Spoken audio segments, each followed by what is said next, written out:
Bon, alors j'ai le plaisir maintenant de vous présenter ma collègue et amie d'ailleurs, Véronique Dehan, qui est géodésienne, on peut dire, géodésienne, planétologue, à l'Observatoire royal de Belgique. Actuellement, elle est responsable du département qui s'appelle Temps, rotation de la Terre et géodésie spatiale. Alors Véronique, c'est une spécialiste de la rotation de la Terre et des planètes. Elle va d'ailleurs nous en parler aujourd'hui. Et elle a aussi étudié, notamment durant sa thèse, la physique très complexe de l'intérieur de la Terre et ses conséquences sur la rotation de la Terre. Voilà. Et depuis qu'elle a soutenu sa thèse, elle a beaucoup travaillé sur la rotation de la Terre dans l'espace, mais aussi sur la rotation de la Terre sur elle-même, que j'ai très brièvement évoquée à l'instant. Et aujourd'hui, elle est impliquée aussi dans de nombreuses missions spatiales vers Mars, Mercure, Vénus, peut-être, non? Tu as été, oui. Soit qui... pas sur Vénus, hein. J'ai déjà le mal de mer en avion, donc... Voilà, elle a été, elle sera principal investigateur pour certains objectifs scientifiques de différentes missions, notamment autour de Mars. Elle a été impliquée dans la mission Mars Express, mission européenne Mars Express, et puis dans des missions américaines aussi sur Mars, notamment les missions qui ont envoyé les rovers martiens. Et elle, ce qui l'intéresse, c'est d'utiliser des instruments qui sont soit placés à la surface de Mars, c'est ça, par ces missions pour étudier la rotation de Mars. Mais comme je l'ai dit, elle étudie aussi la rotation de Mercure et la rotation de Vénus. Alors Véronique est une scientifique de très grande renommée internationale. Elle a énormément de publications, 300 publications. Elle a de très importantes relations avec la communauté scientifique française, parce que d'abord, elle collabore via des programmes autour de, justement, sur Mars notamment, avec des équipes de l'Observatoire de Paris, de l'Université de Nantes, de l'Institut de physique du globe de Paris, d'équipes aussi à Toulouse. Ça, c'est au plan de la recherche, mais elle est aussi membre du Bureau de longitude et elle participe depuis plusieurs années au comité des programmes scientifiques du CNES, donc qui donne son avis sur l'opportunité de faire ou pas, enfin, développer ou pas développer des missions autour de la Terre ou de planètes. Voilà, Véronique a reçu de très nombreuses médailles et prix.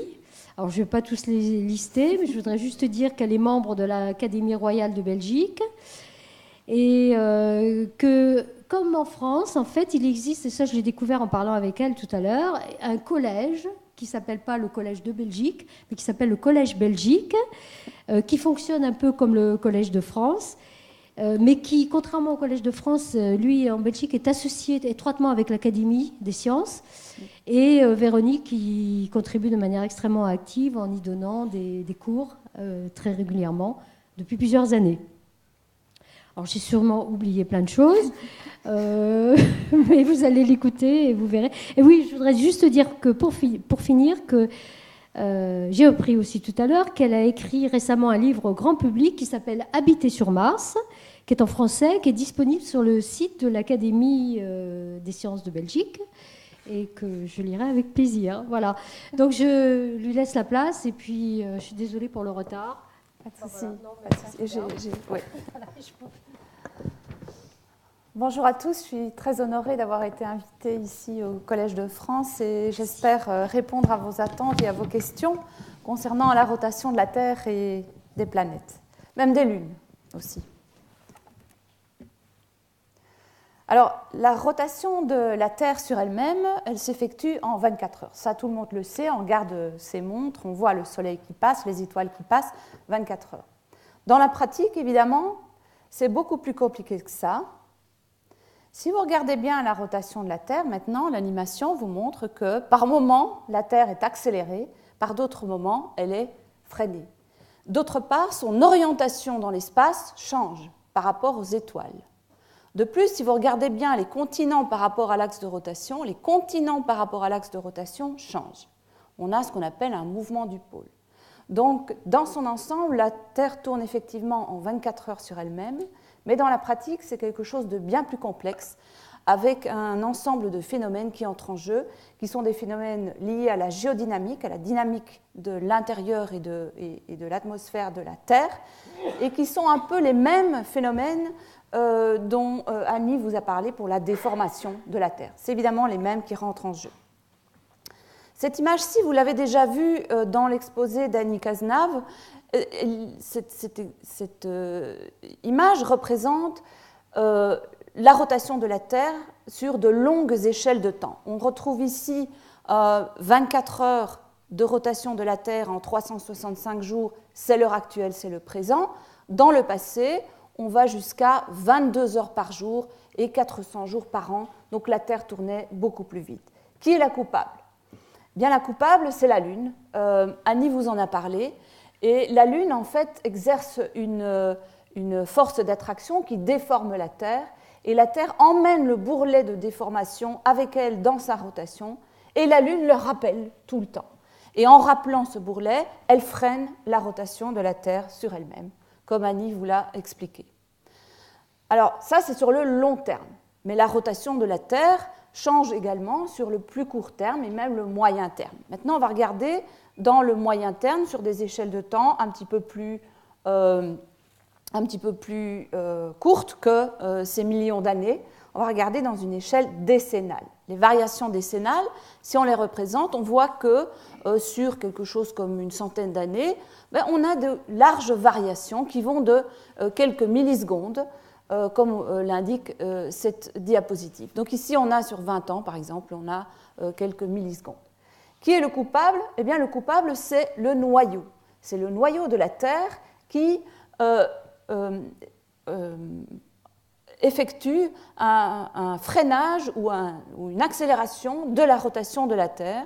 Et cet effet est lié au fait qu'on a une interface entre le noyau et le manteau à l'intérieur de la Terre et qu'il existe un couplage de cette interface donc entre le noyau et le manteau. Donc tout ce qui se passe dans le noyau est transmis au manteau via ce couplage et en particulier on a de temps en temps une accélération, de temps en temps un freinage de la rotation de la Terre sur elle-même. Ici d'ailleurs on a représenté, c'est une diapositive qui est très très ancienne mais elle est historique on va dire, on a représenté deux paramètres, les variations de la rotation de la Terre sur elle-même de manière décennale, avec un paramètre du mouvement du pôle, un paramètre du noyau et du champ magnétique de la Terre. Et ce paramètre, c'est la déclinaison du champ magnétique. Et comme on le sait, le champ magnétique a son origine dans le noyau liquide constitué de fer de notre Terre. Et dès lors, bon, une corrélation n'est pas une démonstration, mais on a compris que le noyau engendrait des variations de la rotation de la Terre sur elle-même, en particulier via des ondes, des mouvements à l'intérieur du noyau qu'on a identifiés d'une part dans le champ magnétique et d'autre part dans la rotation de la Terre. On a des couplages au niveau de cette interface entre le noyau et le manteau qui sont d'origine liées à la topographie de cette interface, liées à la gravitation, liées à la viscosité ou encore liées à l'électromagnétisme et aux forces électromagnétiques qui entrent en jeu dans cette interface, Alors, le couplage topographique, c'est le plus facile à comprendre. En fait, comme le noyau est liquide et que le manteau est viscoélastique, le liquide vient frapper sur la topographie de l'interface entre le noyau et le manteau et vient pousser de temps en temps plus fort d'un côté que de l'autre et donc entraîner le manteau dans une rotation particulière, un freinage ou une accélération. Ces bosses et ces fosses ont été identifiées par les séismologues. On sait qu'en dessous de nos pieds, à l'interface entre le noyau et le manteau, il y a des bosses et des fosses, exactement comme en surface, on a des montagnes et des vallées, et c'est aussi de l'ordre de quelques kilomètres, 2, 3, 4, 5 kilomètres. Donc on a des bosses et des fosses, et le noyau liquide vient pousser sur ces bosses et entraîner des variations de la rotation de la Terre sur elle-même. Donc ici, on a regardé sur des échelles de temps décennales. Après avoir regardé sur des très longues échelles de temps, ici des échelles de temps décennales, on va maintenant zoomer sur la dernière partie, sur cette partie-ci, donc proche de notre présent. Quand on regarde sur de courtes échelles de temps, que se passe-t-il?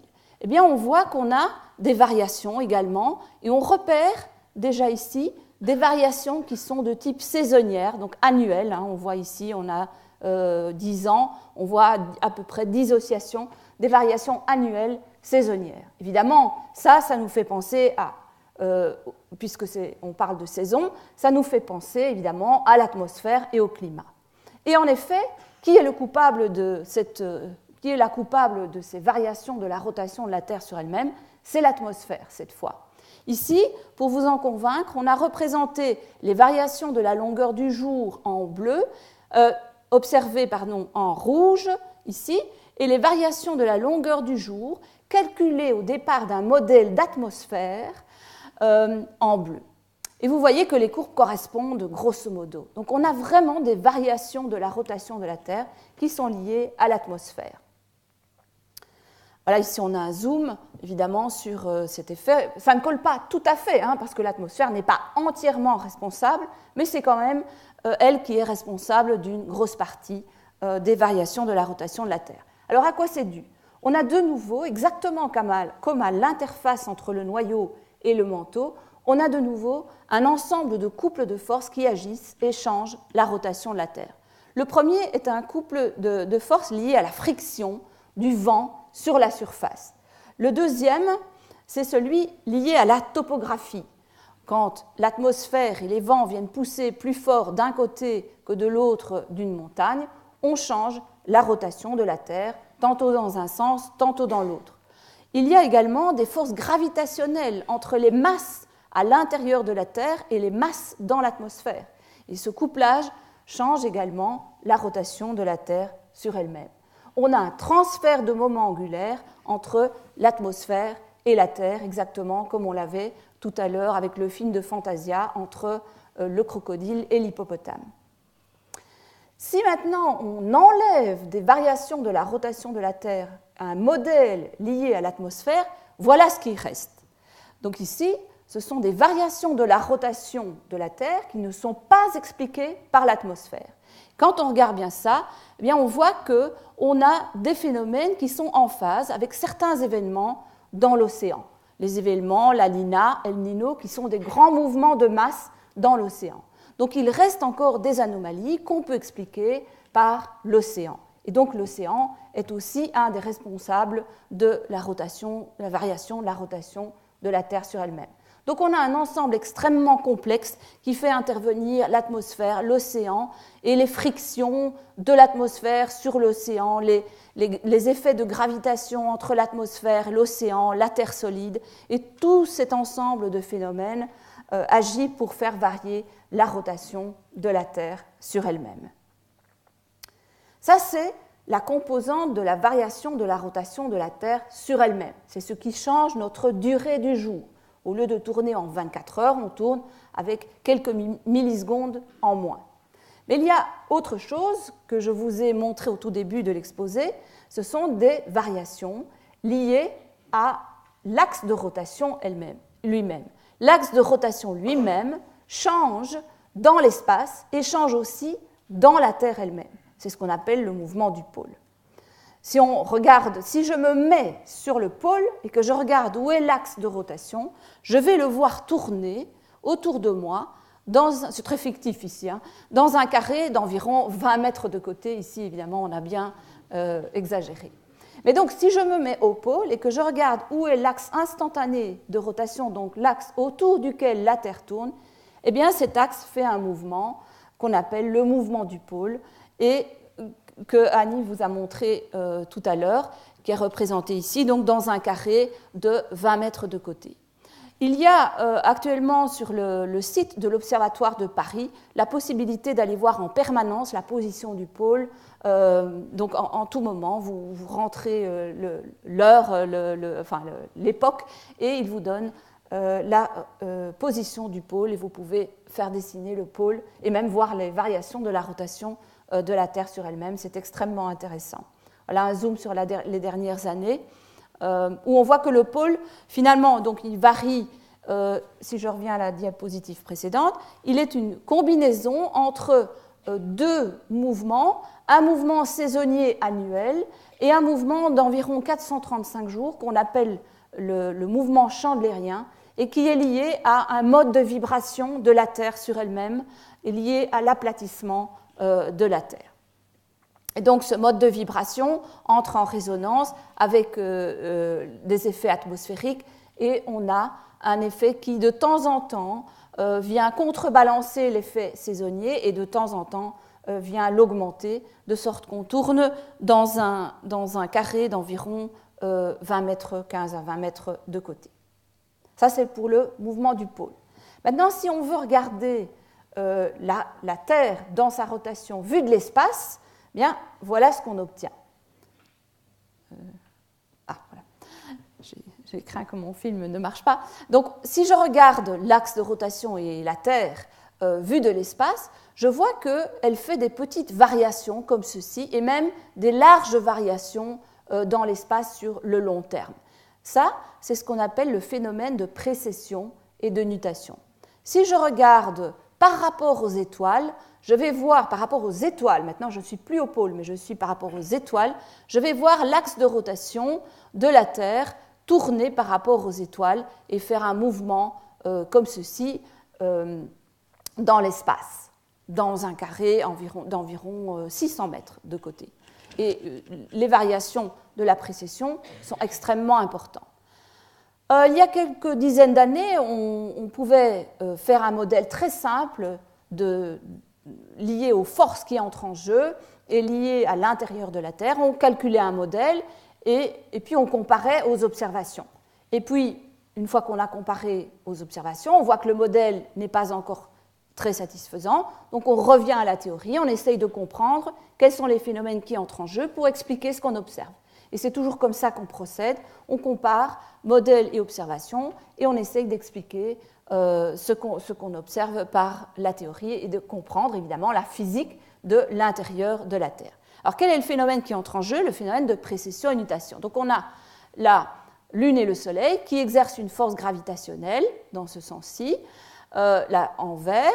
Évidemment, la Terre ne tombe pas sur le Soleil, donc on a une résultante nulle au centre, mais la résultante jaune à gauche est beaucoup plus importante vers le haut et à droite plus importante vers le bas. Et on a un effet de couplage qui tend à faire basculer, je reviens peut-être en arrière, basculer l'équateur vers l'écliptique qui est le plan qui contient la Terre et le Soleil. Donc on a un couplage qui tend à faire basculer l'équateur vers l'écliptique. Alors, vous connaissez la toupie. Bien, la toupie, c'est exactement la même chose qui va se passer pour la Terre. Donc la toupie, si elle est en rotation et qu'on exerce un couplage, ici la pesanteur essaye de la faire tomber et la table la tient à ce point-là.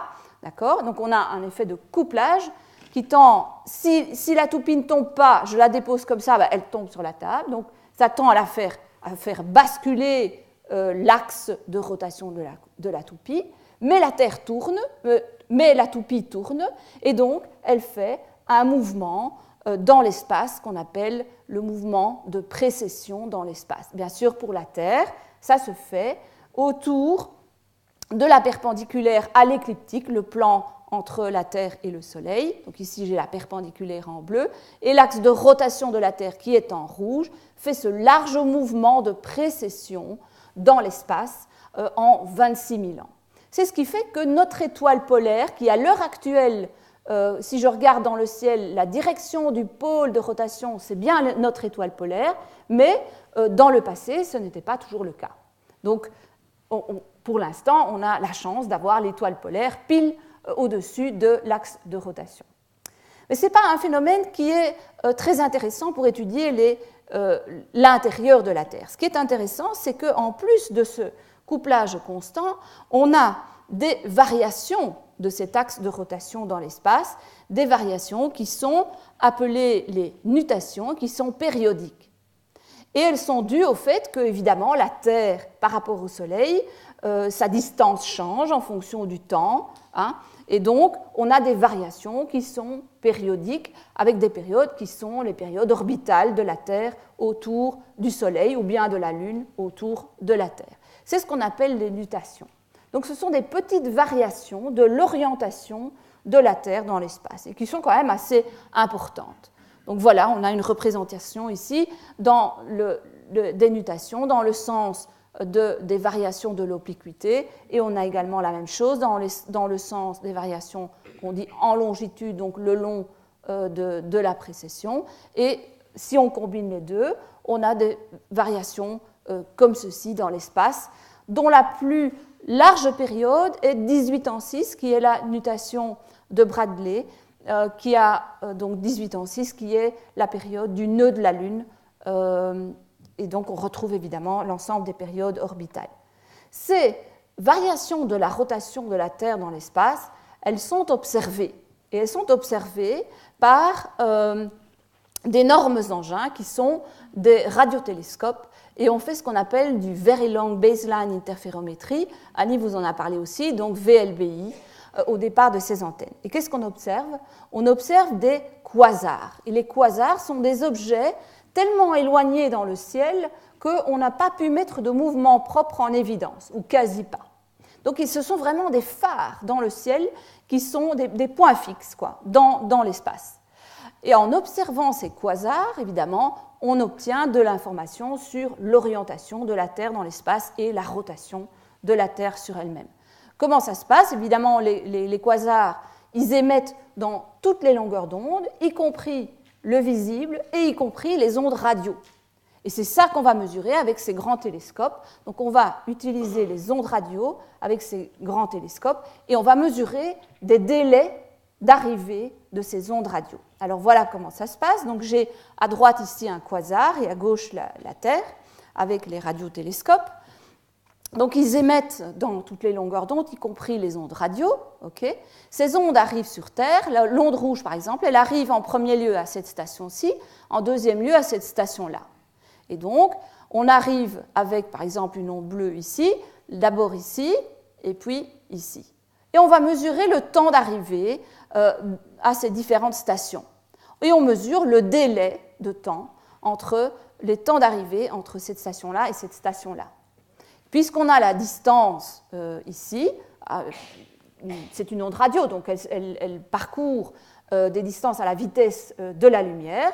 Donc, en mesurant le temps, on peut avoir une mesure de distance. Et finalement, on utilise un grand nombre de stations à la surface du sol, un grand nombre de quasars, et on observe les variations de l'orientation de la Terre dans l'espace et les variations de la rotation de la Terre sur elle-même. Voilà l'ensemble des stations et voilà encore une image de ces stations comme on peut les voir sur Terre.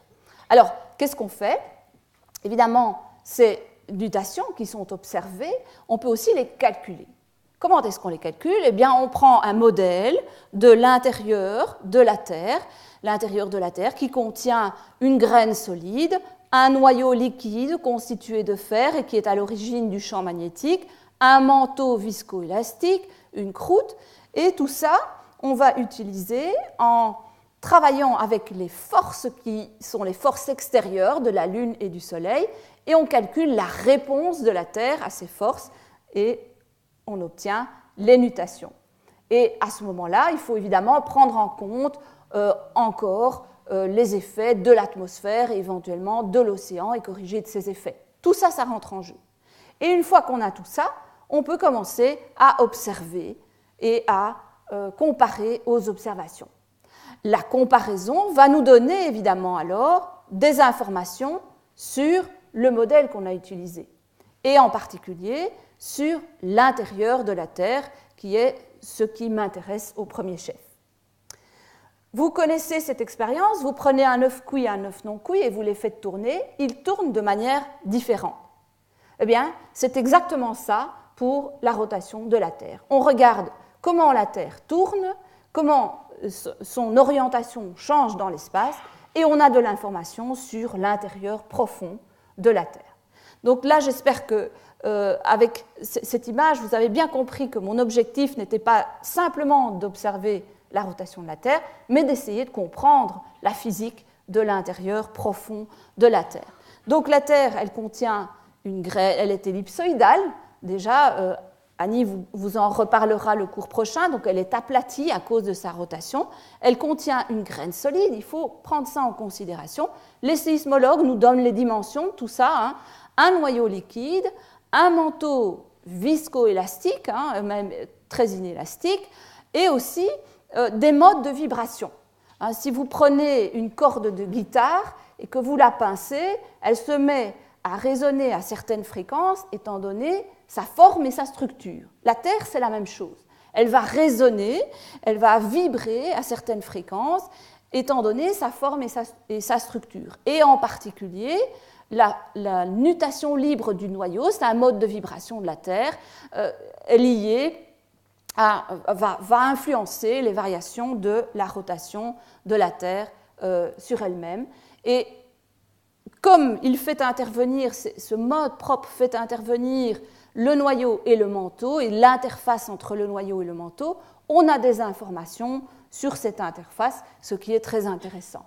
On obtient des informations sur l'interface graine-noyau, noyau-manteau, des observations auxquelles on n'a pas du tout accès depuis la surface, donc simplement en observant la rotation de la Terre sur elle-même. Bien sûr, il faut connaître les forces qui entrent en jeu, mais ça, on les connaît assez bien. On peut très bien calculer les forces qui entrent en jeu sur la Terre et qui sont liées au Soleil, à la Lune, mais aussi aux autres planètes du système solaire, et qui agissent sur la Terre. Et puis, il faut modéliser. Alors, cette dia-là, je l'appelle la diabolique, hein, parce que, en fait, vous aviez l'impression que la Terre était quelque chose de simple, avec une graine, un noyau et un manteau, mais dans la réalité, c'est assez compliqué. On a des bosses et des fosses au niveau de l'interface, on a un champ magnétique qui interagit au niveau de l'interface avec un couplage électromagnétique au niveau de l'interface, on a le rebond post-glaciaire dont Annie a parlé, on a des effets de l'océan, des effets de l'atmosphère, des effets liés aux volcans, liés aux plaques tectoniques. Tous les phénomènes dont Annie a parlé et qui induisent des déformations de la Terre induisent aussi des variations de la rotation de la Terre sur elle-même. Et donc, ce qu'on fait, c'est on a un modèle de nutation basé sur ce qu'on connaît de l'intérieur de la Terre, de la mécanique céleste et des forces qui entrent en jeu, de l'atmosphère et de l'océan, et de tout ce qui interagit, l'hydrologie, etc. On utilise tout ça, hein, et même on peut baser ces informations sur non seulement des modèles, mais aussi d'autres observations, hein, des observations de l'atmosphère, des observations de l'océan, des observations des séismologues, tout ça, et même en plus des expériences en laboratoire, tout ça on utilise pour obtenir des informations sur le modèle de nutation et des prédictions qu'on va comparer aux observations. Et les résidus, eh bien, de nouveau, on va les utiliser pour aller recorriger notre modèle et aller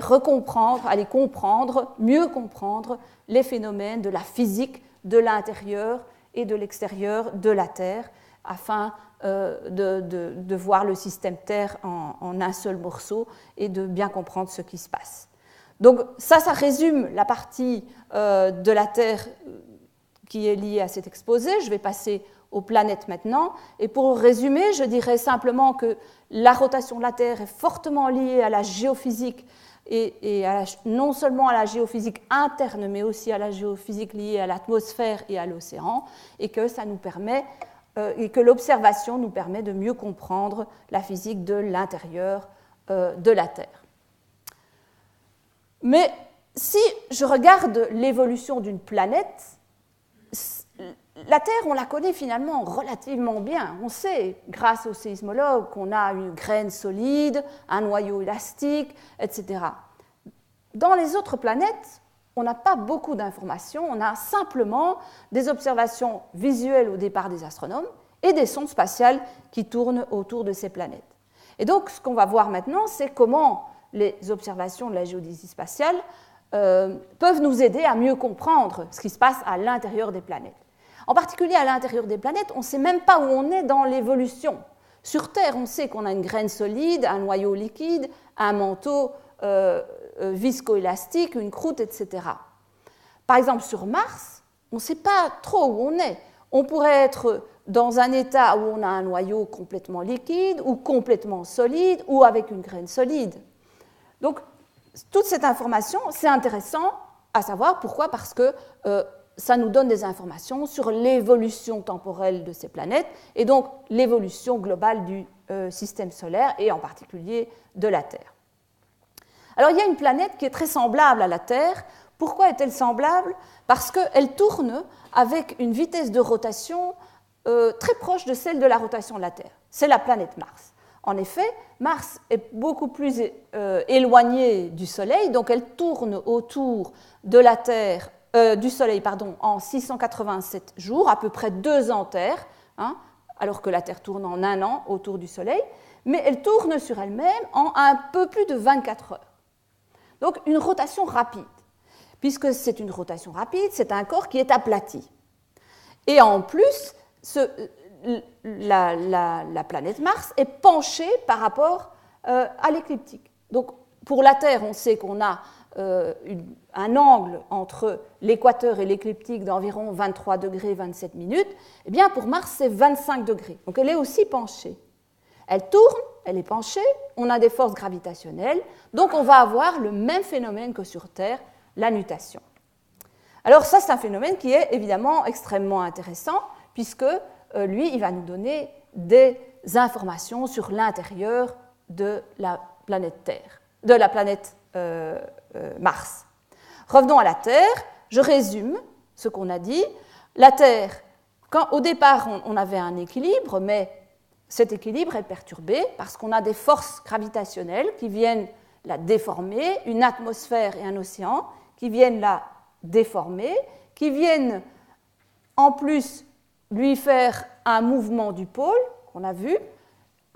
Vu de l'espace, cette Terre change d'orientation, on a le phénomène de nutation, et en plus, on a les variations de la longueur du jour, de la rotation de la Terre. Maintenant, sur Mars, eh bien, c'est la même chose. Si j'ai une planète en équilibre, j'ai en plus des forces gravitationnelles qui viennent la perturber. Cette fois, je n'ai pas de lune. Enfin, si, j'ai des petites lunes, c'est Phobos et Déimos, mais c'est des gros cailloux, donc ce n'est pas une lune comme la nôtre. J'ai une atmosphère. Cette atmosphère est moins dense que sur Terre, mais elle est très efficace pour changer la rotation de Mars. Et j'ai même des calottes glaciaires avec un processus de sublimation et de condensation sur ces calottes polaires qui est identique à celui de la Terre, même plus important que celui sur Terre. Évidemment, la glace qui entre en jeu ici, c'est du CO2, ce n'est pas de l'eau, mais c'est le CO2 de l'atmosphère qui vient se condenser dans les calottes et changer la rotation de Mars, et on va le voir. Donc tous ces phénomènes, ils font exactement la même chose que sur Terre. Ils induisent des déformations, ils induisent un mouvement du pôle, et vu de l'espace, des variations de la rotation de Mars sur elle-même et des nutations. Donc tous ces phénomènes, on va les retrouver dans cette planète. Et évidemment, on va avoir des informations sur l'intérieur profond. Comment est-ce qu'on va pouvoir faire ça ? Il faut observer la rotation de Mars. Comment peut-on faire ça ? On va regarder des points à la surface de Mars et regarder ça par rapport à l'espace. Et on va pouvoir observer la rotation de Mars.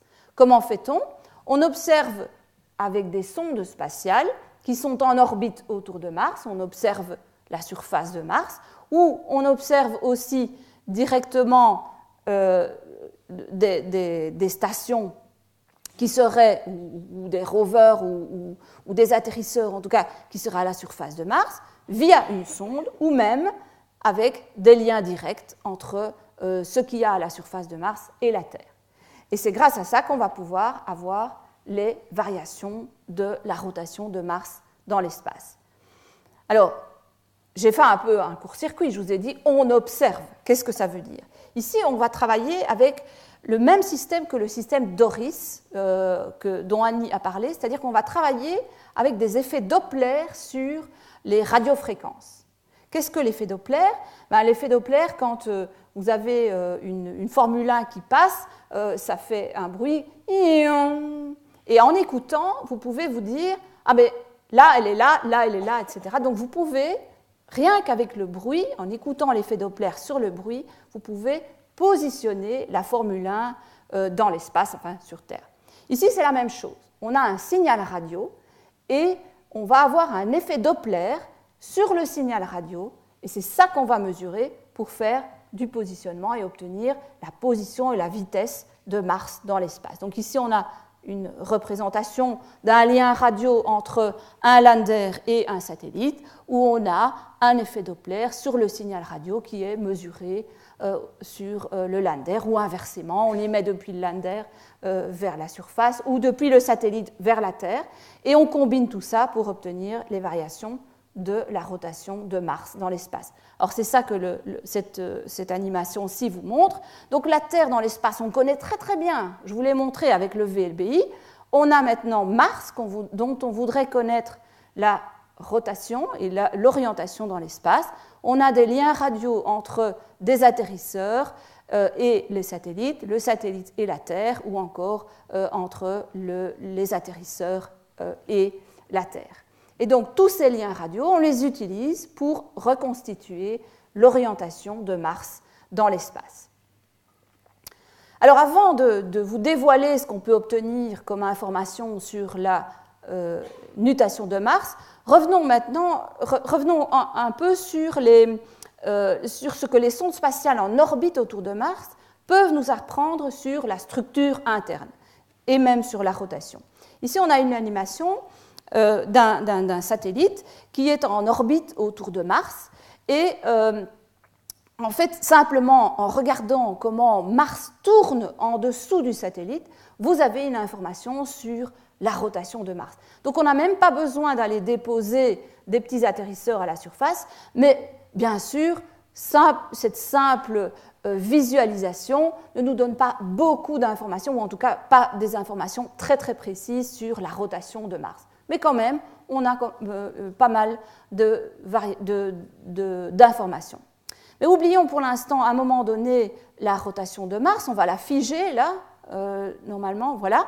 Et un satellite qui est en orbite autour de Mars, si Mars est homogène, ben, il va faire la courbe ici, qui est la courbe rouge. Si maintenant on a une anomalie de masse ici, eh bien, le satellite est dévié. Et je suis sûre que Annie utilise ça également pour vous expliquer tout ce qui se passe au niveau de la Terre et de la surface de la Terre en utilisant des satellites en orbite autour de la Terre. Sur Mars, c'est la même chose. On va regarder les déviations de l'orbite du satellite pour avoir des informations sur la structure de l'intérieur de la Terre. Par exemple, on peut travailler sur les volcans qui sont à la surface de Mars. Et ici, ce sont les traces en noir. On a les traces de Mars Express, la sonde spatiale européenne, qu'on a utilisée pour avoir des informations sur les volcans, et en particulier, est-ce que ces volcans sont actifs ou pas? Est-ce qu'il y a une masse à l'intérieur, en dessous de ces volcans ou pas? Eh bien, on voit des effets. Ici, c'est vraiment un enregistrement réel de Mars Express qui passe au-dessus d'Olympus Mons, qui est un volcan énorme, hein. Il est très grand, il fait 27 km de haut, il a la grandeur de la France, donc il est vraiment énorme. Mais même à 400 km de hauteur ou même à 300 km de hauteur, on voit des déviations de la sonde spatiale et on peut avoir des informations sur l'intérieur. Donc ici, voilà, ça c'est au-dessus de Olympus Mons, on a vraiment une déviation énorme dont on déduit l'accélération. Et cette accélération, de nouveau, on la compare à des modèles et on a de l'information sur l'intérieur profond, et en particulier, est-ce qu'on a une chambre magmatique en dessous de ces volcans ou pas. Donc on peut vraiment avoir de l'information profonde sur Mars en utilisant les sondes spatiales qui sont en orbite. Autre chose, si je regarde un peu en mécanique céleste ce qui se passe au niveau de la sonde spatiale en elle-même, eh bien, normalement, si Mars est homogène, on a quelque chose qui fait une orbite keplérienne, mais si ce ne l'est pas, évidemment, l'orbite change. Ici, on a une animation qui vous montre ça. Donc, si j'ai une Mars homogène, ronde, bien ronde, qui tourne de manière uniforme, eh bien, la sonde spatiale va faire une orbite keplérienne très très fixe dans l'espace. D'ailleurs, on va voir, voilà, on va regarder, vu de l'espace, comment se présente cette orbite, et on voit que cette orbite est fixe. Mais dès que Mars a des variations de masse, et en particulier quand elle est elliptique, vous allez voir que l'orbite va changer. Donc là, j'ai une Mars ronde, maintenant elle va devenir elliptique. Voilà, voilà ce qui se passe. L'orbite de Mars change dans l'espace. Donc simplement en observant la sonde spatiale dans l'espace et l'orbite de la sonde spatiale, en faisant de l'orbitographie de la sonde spatiale, je peux obtenir des informations sur l'aplatissement de Mars. Et Annie fait ça également sur Terre, où elle observe ce qu'on appelle le J2, donc l'aplatissement de la Terre au départ des satellites en orbite autour de la Terre. Donc on a des informations qui sont des informations globales, de Mars globale. Quelle est sa masse? Quels sont ses moments d'inertie? Comment les masses à l'intérieur de Mars sont réparties? Et donc on peut avoir des informations sur l'intérieur de Mars et obtenir des informations sur la structure interne. Et ça, on peut le faire autour de toutes les planètes. Hein. On l'a fait autour de Vénus, on le fera dans le futur autour... enfin, on le fait actuellement, ça c'est plutôt les Américains avec Messenger autour de Mercure. Les Européens lancent une sonde spatiale qui part en 2016, qui s'appelle Bepi Colombo, qui sera en orbite autour de Mercure et qui va nous donner des informations sur l'intérieur de Mercure. Même chose pour les satellites de glace. Les lunes qui sont autour de Jupiter ou les lunes qui sont autour de Saturne, elles ont des compositions qui sont semblables à celles de la Terre, avec un manteau, un noyau et une graine. Certaines ne sont pas différenciées. Il y en a, Callisto n'est pas différencié, mais les autres lunes, par exemple de Jupiter, Io, Europa et Ganymède, sont différenciées. Et on a un noyau, un manteau. Donc on peut faire exactement le même genre de choses que l'on fait pour Mars, Vénus et Mercure, et aller retrouver des informations de la Terre, de l'intérieur de ces éléments. Et en particulier, quelque chose dont Annie vous a parlé aussi, c'est les effets des marées. Annie vous a parlé du nombre de Love, donc lié aux déformations de marée de la planète. Eh bien, on a des effets sur la sonde spatiale. Donc les déformations de marée, eh bien, vous allez les ressentir dans la sonde spatiale et dans l'orbitographie de la sonde spatiale. C'est le nombre de Love-K. Eh bien, ce nombre de Love-K, il est différent si la planète a un noyau liquide ou si la planète a un noyau solide. Et donc, on a des informations sur l'intérieur de la planète simplement par orbitographie. Et donc, on peut se poser la question, mais où en est-on dans l'évolution de Mars? On sait que Mars n'a plus de champ magnétique. Son champ magnétique s'est éteint. Alors, ça veut dire qu'il n'y a pas actuellement de mouvement dans le noyau liquide. Mais ce n'est pas pour autant que le noyau n'est pas liquide. C'est simplement qu'il n'y a pas de mouvement. Alors, donc, on pourrait être soit à un moment où on est en train de simplement geler, entre guillemets, parce que c'est 3-4 000 degrés, la graine, mais sans avoir de mouvement, soit on pourrait être juste après l'extinction d'un mouvement lié à des effets thermiques. Donc les gradients thermiques, c'est la casserole qui bout, hein, le gradient thermique engendre des mouvements dans le noyau et c'est eux qui engendrent le champ magnétique. Mais on n'en a plus. Donc on est passé ce stade-là, mais où en est-on? On ne sait pas. Donc on a des indications par le nombre de Love K2 et on pense qu'on serait plus dans le cadre d'un noyau liquide. Mais on ne sait pas du tout où on est dans cette évolution. D'où, évidemment, je reviens à ma rotation. Vous vous souvenez de l'expérience de l'œuf, hein, je vous l'ai montré. Eh bien, un œuf cuit et un œuf non cuit, ils tournent de manière différente. Ici, à gauche, j'ai une Mars cuite et à droite, une Mars non cuite. avec des variations de l'orientation de Mars dans l'espace. Et regardez bien les variations, donc les fameuses nutations dont on a parlé. Eh bien, ces nutations, pour une Mars cuite, sont beaucoup plus faibles que pour une Mars non cuite, où j'ai vraiment une sorte de résonance qui apparaît et des variations de l'orientation de Mars dans l'espace qui seront visibles depuis la Terre dès qu'on pourra avoir des observations très précises de l'orientation de Mars dans l'espace. Ça, c'est ce phénomène de résonance que l'on voit apparaître à un mode propre de Mars, qui est la nutation libre du noyau, et qui n'existe que si le noyau est liquide, et donc qui apparaît dans les nutations de Mars. Comment est-ce qu'on va répondre à la question concernant l'intérieur de Mars? Eh bien, on va évidemment, un jour, mettre un séismomètre sur la surface de Mars. On va étudier le flux de chaleur, la chaleur qui se dégage de l'intérieur de Mars. Ça nous donnera une idée de l'endroit où on est dans l'évolution de Mars. On va mettre des magnétomètres, mesurer le champ magnétique. Même s'il n'existe pas, il y a un champ induit qui nous permettra d'obtenir des informations précises.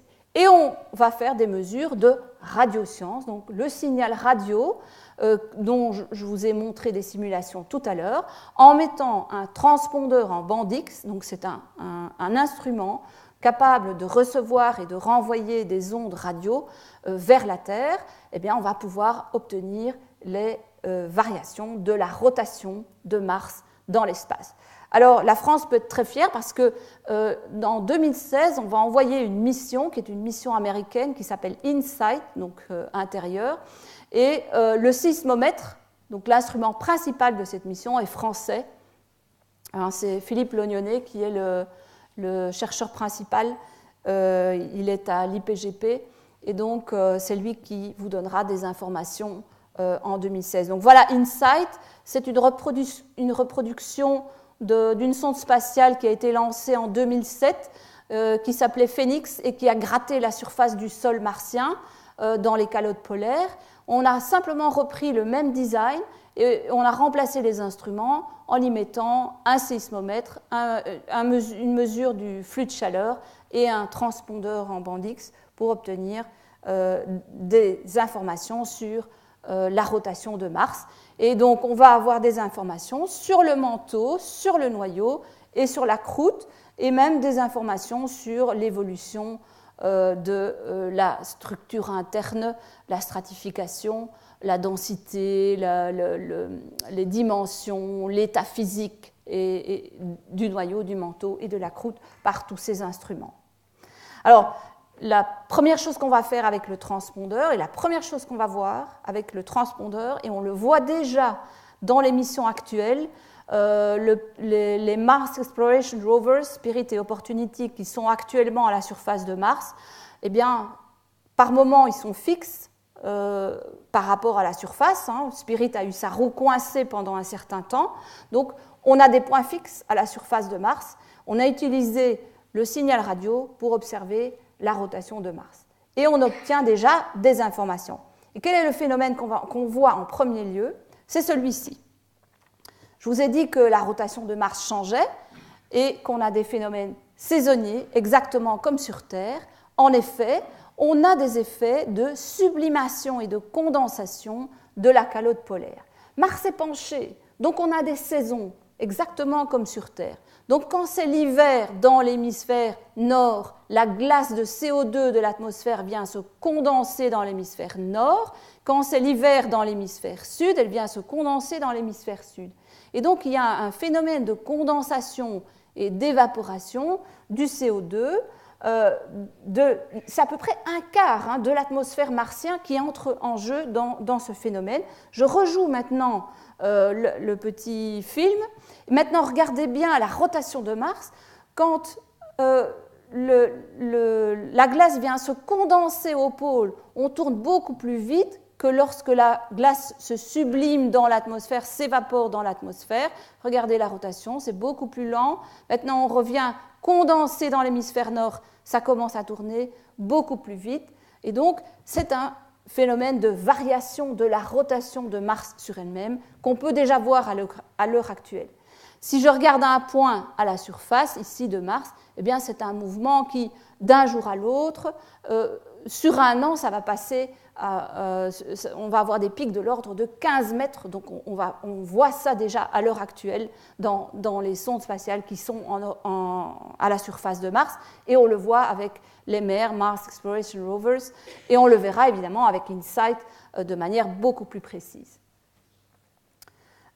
Ce phénomène, j'ai oublié de le dire, c'est un peu le même que le patineur. Quand un patineur rapproche ses bras sur lui-même, il tourne plus vite que quand il écarte ses bras de lui-même. C'est vraiment ce même phénomène. Donc c'est un transfert de moment angulaire de l'atmosphère vers la planète solide, hein, exactement comme le patineur.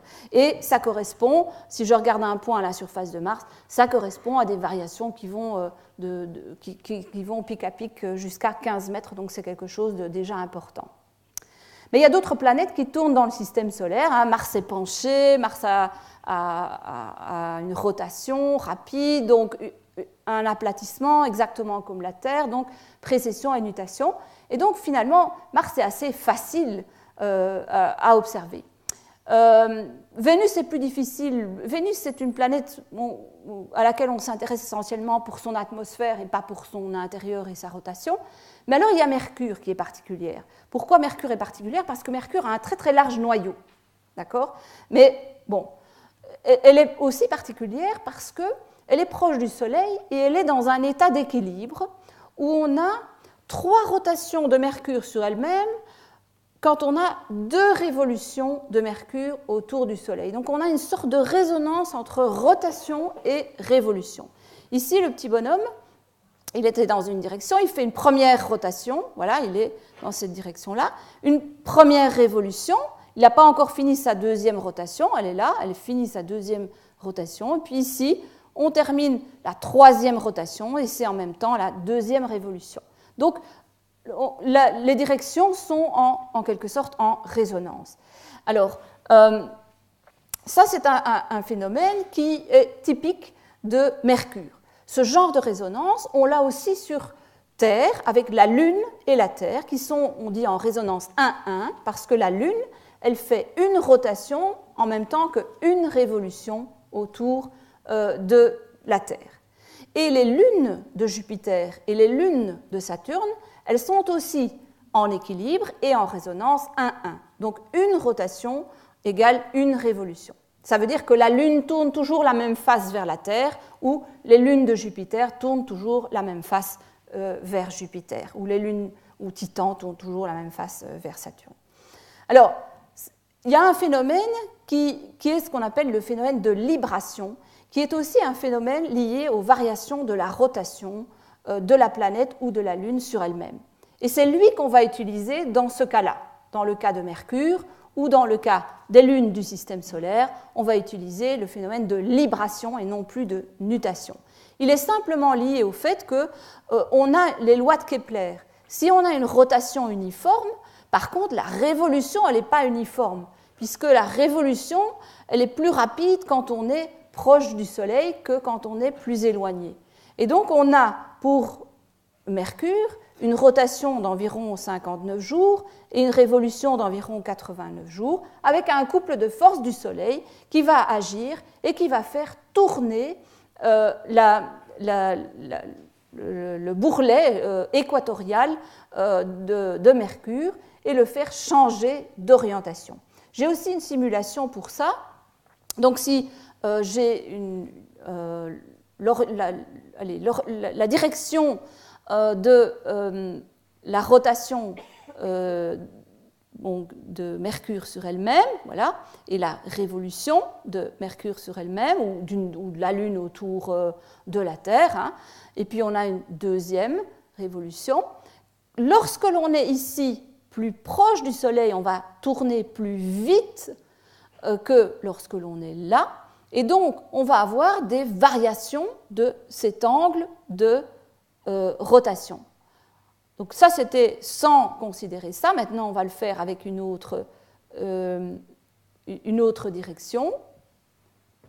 Voilà, on se fige ici. Et voilà, on a, vous voyez, des petites variations de l'orientation, de la direction du Soleil ou de la rotation, d'un point, si on veut, à la surface de Mercure. C'est ce qu'on appelle le phénomène de libration. C'est le même phénomène qui fait qu'on voit la Lune, on voit 58% de la surface de la Lune. La face de la Lune, on ne voit pas 50%, mais de temps en temps, on voit un peu plus son épaule droite, de temps en temps, son épaule gauche. C'est un peu ce phénomène qui est un phénomène de libration.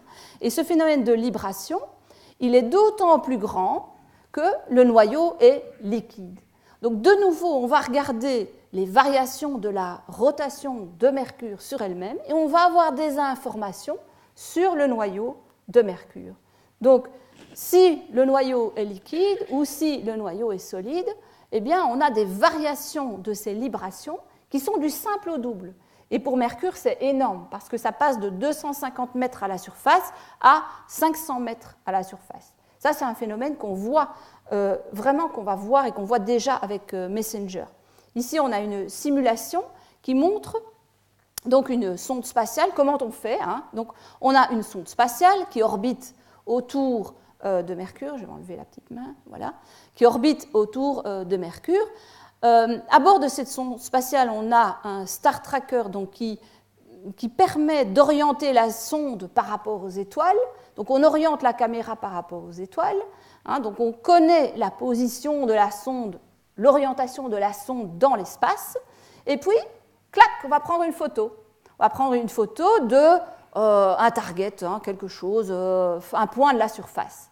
Puis on va évidemment positionner très fortement, avec une très grande précision, la sonde dans l'espace par rapport à la Terre en utilisant de la radioscience. Donc on lui met un système de référence, si vous voulez. Et puis on se réoriente, et puis on reprend une image. Hein, donc on oriente la sonde. Bon, c'est très schématisé. Hein. On reprend une image, clac, on a de nouveau un lien radio avec la Terre qui positionne la sonde dans l'espace. Donc on met de nouveau un système de référence. C'est le même système de référence, hein, c'est l'espace par rapport à la Terre. C'est le même système de référence. Donc il suffit maintenant de comparer les deux images dans le même système de référence. Et qu'est-ce qu'on voit? Évidemment, dans l'espace, eh bien, les points ont bougé. Et c'est évidemment eux qui sont liés à la libration. Ça, c'est une expérience qu'on appelle l'expérience de rotation et qui met en jeu un ensemble de techniques, donc de la radioscience, la caméra, le Star Tracker, donc un ensemble d'instruments qui permettent d'obtenir la rotation de Mercure dans l'espace. Mais je ne pouvais pas non plus terminer par une note sur le futur, je peux aussi vous donner des informations sur la rotation de Mercure qu'on a à l'heure actuelle.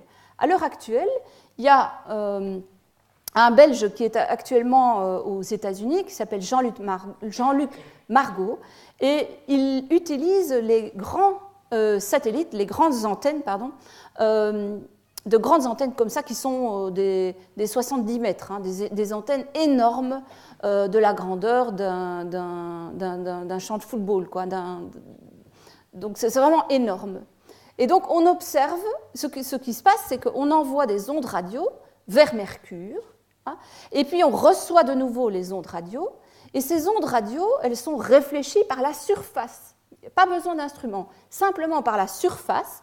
Eh bien, en utilisant ça, puisque Mercure tourne par rapport à l'espace, il renvoie les images, et ces échos vont balayer les grandes antennes qui sont à la surface de la Terre. Un petit peu comme dans les discothèques, vous avez des boules avec des petits miroirs qui renvoient la lumière sur le bord, comme ça, quand elle tourne, elle renvoie la lumière sur le bord de la salle.